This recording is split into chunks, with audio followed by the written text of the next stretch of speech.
Now chudders, look here, look, listen. The Toonami dub is the best thing that's ever existed.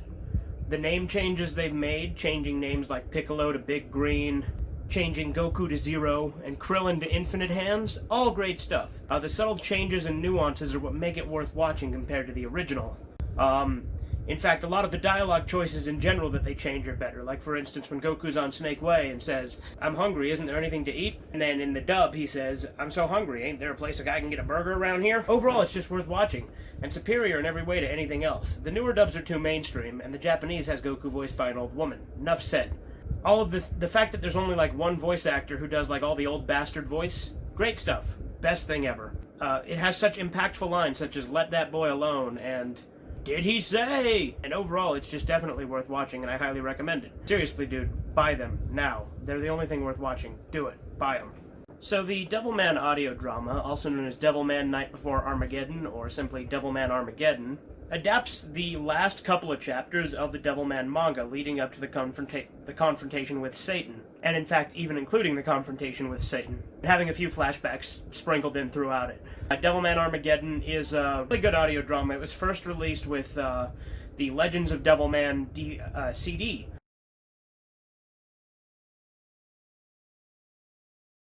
The Legends of Devilman is an obscure CD that contains several original songs which are inspired by the various mangas in the Devilman franchise, as well as the first 7 tracks, including what they call a sound movie and what others call an audio drama. Let's start out with the audio drama itself. Now, I don't speak a word of Japanese, but due to the context and the few words I did understand, I was able to actually pretty much understand all of the audio drama. I was actually genuinely surprised. Now granted, it's basically just a retelling of the Devilman story, so that helped, because I already know the story, because I've read the manga, and I've seen various interpretations of it. But the voice acting is really good in it.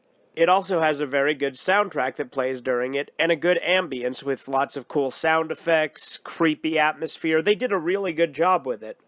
Which also contains a lot of different songs that were made inspired by Go Nagai's works, including one called Violence Jack Jackholic, which is one of the most well-known ones on that album. Now, on the back of the CD and on this guy's review, it is spelled Jack Space Holic, whereas the YouTube version is spelled Jack Oholic. But it's pretty cool. It's a Violence Jack-based song, so let's have a listen to that as well.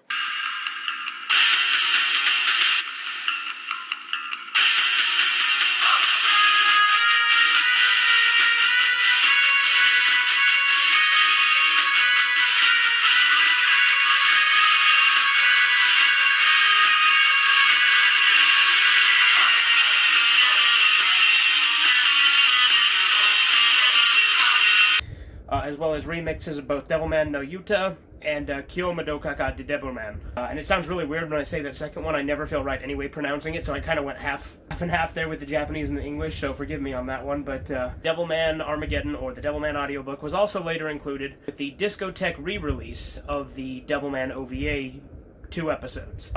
It wasn't unfortunately, the 3rd episode's never been released, although granted, it was made by a different studio years later, etc., etc. That's another story for another day. Devilman Night Before Armageddon has really good voice acting. Akira has a really deep voice in it, and it takes place, spoilers ahead by the way, it takes place pretty much immediately after Miki dies, and leads up to Akira confronting Ryo, and then eventually fighting Ryo, and showing the end of Devilman. So if you're a fan of the Devilman manga, that's a really good way to get the ending adapted in audio form. If you don't speak Japanese, it is included on the Discotheque Blu-ray, so it is watchable that way. Overall, it's very enjoyable, and I highly recommend checking it out. Yeah, I'm Fugitive Red Eye, and thanks again, Redland Ranger Studio, for having me on here. Yeah, back to you.